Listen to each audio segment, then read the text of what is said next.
மறையலை தொலைக்காட்சி நேயர்களே, நாங்கள் தவக்காலத்தின் 4வது வெள்ளிக்கிழமையிலே இருக்கிறோம்.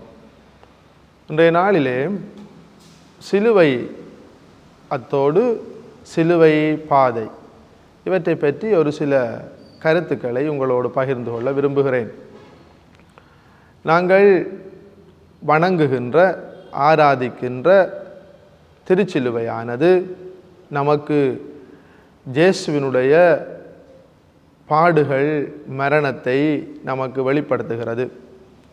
அது மாத்திரமல்லாமல் இந்த சிலுவையிலே இருக்கின்ற 2 கோடுகளும் இறை அன்பையும் பிறர் அன்பையும் நமக்கு சுட்டி காட்டுகிறது. ஒரு காலத்திலே இயேசு சிலுவையிலே அறையப்படுவதற்கு முன் சாபமாக, இன்னுமாக அதிலே அறையப்படுகிறவர்கள் சபிக்கப்படுகிறவர்களாக கருதப்பட்ட இந்த சிலுவையானது மாட்சியும் மகிமையும் வல்லமையும் இறைஞானமும் கொண்ட சிலுவையாக மாறுவதற்கு காரணம் என்ன? அன்பான சகோதரங்களே, நாங்கள் சிலுவை பாதையிலே 14 நிலைகளை தியானிக்கிறோம். இந்த 14 நிலைகளிலும் நாங்கள் விசேடமாக இந்த சிலுவையை மகிமையோடு நோக்குகின்ற சில நிலைகள் இருக்கிறன. பாருங்கள், 2வது நிலை, இயேசு சிலுவையை தம்முடைய தோளிலே சுமக்கிறார். இயேசு சிலுவையை தோளிலே சுமந்த பொழுது அது சாபமாக, இடரலாக, தடைக்கல்லாக இருந்தது, அவமானத்தின் சின்னமாக இருந்தது. ஆனால் இயேசு சிலுவையை தூக்கி கொண்டு விழுந்தார், சந்திப்புகள் நிகழ்ந்தன, அவரை அங்கே பல அனுபவங்கள் நிகழ்ந்தன.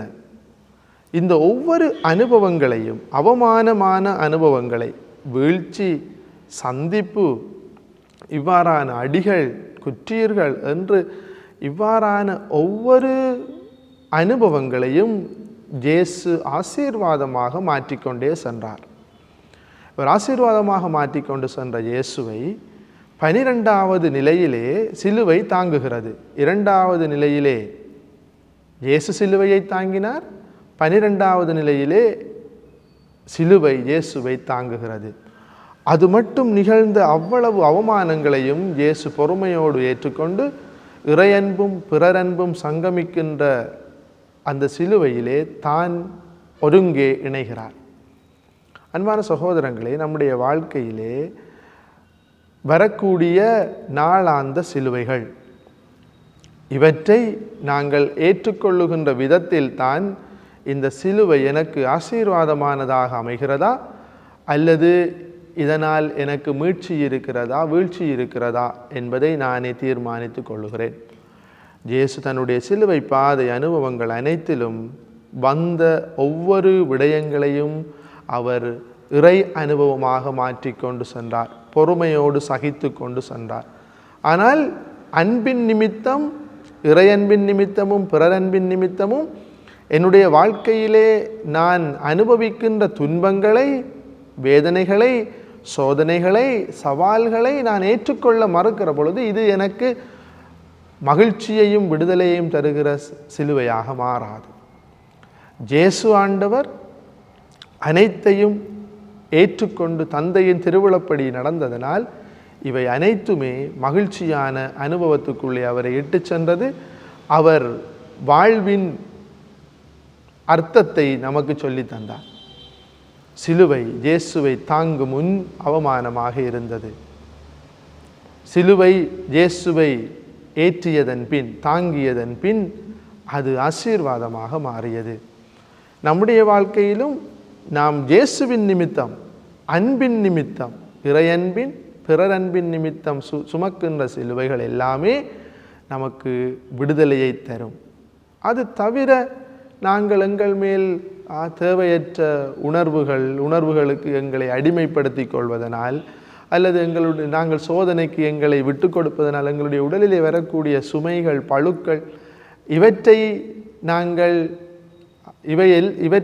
தேவையற்ற விதமாக எங்களுடைய உணர்வுகளுக்கு நாங்கள் அடிமைப்பட்டு நாங்கள் தேடிக்கொள்வதற்கு நாங்கள் பொறுப்பு நிற்க வேண்டுமானால் நாங்கள் இறையன்பின் நிமித்தமும் பிறரன்பின் நிமித்தமும் நாங்கள் அனுபவிக்கக்கூடியவற்றை நாங்கள் பொறுமையோடு ஏற்றுக்கொண்டு உண்மையான ஒரு சிலுவை பயணம் செய்கிற பொழுது அது எங்களுக்கு வாழ்வின் பயணமாக மாறும். எனவே இந்த தபசு நாட்களிலே நாங்கள் செய்கின்ற ஒவ்வொரு சிலுவை பாதை தியானத்திலும் நாங்கள் சொல்லுகிறோமே, எங்கள் பேரில் தயவாயிரும் சுவாமி, எங்கள் பேரில் தயவாயிரும் என்று எங்களுடைய பாவங்களுக்கு பொறுதி கேட்பதும், இறந்த விசுவாசிகளுடைய ஆன்மாக்களினுடைய ஈடேற்றத்திற்காக சபிப்பதும், இவற்றின் அடிப்படையிலே நாங்கள் இதை அடிக்கடி செய்கிற பொழுது எங்களுடைய ஆன்மாவை புதுப்பித்து கொள்வதும், எங்களுடைய வாழ்க்கையிலே வரக்கூடிய நாளாந்த சிலுவைகளை பொறுமையோடு ஏற்றுக்கொள்வதும் அன்றி வேறு எதுவுமே என்னுடைய மீட்புக்கு பலன் தராது. எனவே அன்பான சகோதரங்களே, முயற்சி செய்து சிலுவையின் அர்த்தத்தை உணர்ந்து கொண்டு இறையன்பையும் பிறரன்பையும் கட்டி காக்கின்ற அடைமானமாகிய இந்த சிலுவை வழியாக நாங்களும் மீட்பு பெறுவோம். ஆமேன்.